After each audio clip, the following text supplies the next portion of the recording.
Alright, so in this video we're going to be talking about what we're actually teaching in an ESL class. So what are we teaching? Okay. The first thing I want to emphasize here is that teaching the students simply grammar and vocabulary is not enough. Both of those things are very important, but the students need practice with the language as well. Not just a series of grammar and vocabulary lessons followed by different grammar and different vocabulary. They need to practice with those things as well. Okay, so we're going to draw a distinction here. The distinction is between language systems and language skills. Language systems are the sounds, lexis, grammar, function, and discourse of the language. So let's give an example here. The example will be the sentence, "It's cold in here." Okay, so we can analyze the sounds of the individual words or of the entire sentence itself, and the emphasis in this sentence will probably be on cold. It's cold in here. Okay? Or we can analyze the words, either "it is cold in here," or we can just do "it's cold in here," because each of those has a distinct meaning. So it's being a state of being, cold, a low temperature, in here meaning where we are. Okay. Grammar, the sentence is in the present simple tense, and it consists of it, the impersonal subject of the verb to be, is the copula, cold an adjective, in a preposition, and here an adverb. Okay, the function of, okay, so let's create a short dialogue now before we move on to function. Okay, so let's say somebody says, "Open the window," and the other person responds, "It's cold in here." In this context, the function of the sentence is a refusal. It's saying no to the request. "Open the window, please. It's cold in here. I don't want to do it." Okay, the discourse in this example would be, it's a reply to a request, and it's providing a reason why they do not wish to comply with the request. Okay, it's a denial and providing a reason. Okay, so in language classes, often we teach more than just one of these. Okay, so a lot of the time what we go with is grammar, pronunciation, and function. That would be a typical language class, although it can be different. It can be, you know, more or less, or different things. And so now let's talk about what language skills are. Language skills, typically there are 4 recognized language skills, which are listening, speaking, reading, and writing. There's another distinction you should be aware of between receptive and productive skills. The receptive skills are listening and reading, and the productive skills are speaking and writing. And there's another distinction here between micro skills and macro skills. So we use listening as an example for this.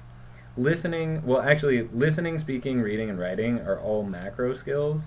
And then, so we'll use, for micro skills, we'll talk about what some possible micro skills involved in listening would be.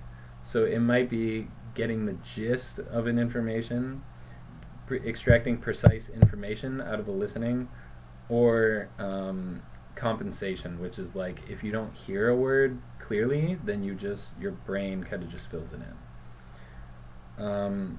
So let's think about how we usually listen. Okay, so imagine you're sitting in a bus station and you're waiting for your bus, and then they start talking about when all the different buses are leaving. They're playing a recording, and you would probably be half listening to this recording until you heard your bus, and then you would start listening really intensely and get all the skills. Okay, or I mean be listening really intensely and get all the information. Now this type of listening is a skill that can be practiced. So when we're giving the students listening activities, for example, we need to think about how we listen in real life and try to get them to practice doing that so that they can get better at real listenings. And it's useless to kind of try to get them to try to just listen to something once and have memorized the entire thing, or ask them about details or things that we would never do in real life. And usually in real life we actually get the listen, we know what we're listening for before we start listening. So it's good to give the students the questions and let them know what they're looking for before they do the activity than after. We'll talk more about this in other videos. So anyways, one thing that I want to emphasize is that skills work is highly important, okay? I think this is something that is not thought about enough in the ESL. Or, well, I mean, a lot of teachers do, but a lot of new teachers don't think about it enough. Skills work is very important.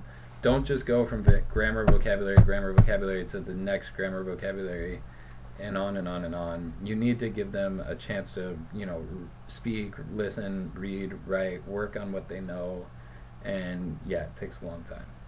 So the final way that we can think about another way that students get evaluated is on what's called a purpose-based view. A purpose-based view is whether or not the learner can do something. So for instance, it might be, can the learner attend business meetings and contribute to them? Can the learner listen to a university lecture and take notes on it? Can the learner speak to doctors and, you know, understand what the doctor's saying and get their message across to the doctor? So yeah, that's about it. And one thing that you might want to be aware of is that there are different types of students. Some that can speak very well and are very fluent, and others who know tons of grammar and tons of vocabulary, but are not, you know, very good at communicating. So that's why skills work is very, very important. And one thing that we need to remember is that we do learn language in order to do things with the language, and so we need to always keep that in mind when we plan our lesson, that we don't want to just be giving them random activities. We want to be trying to give them things that will help them to use the language in real life. So this is the end of part one, or I mean, this is the end of why we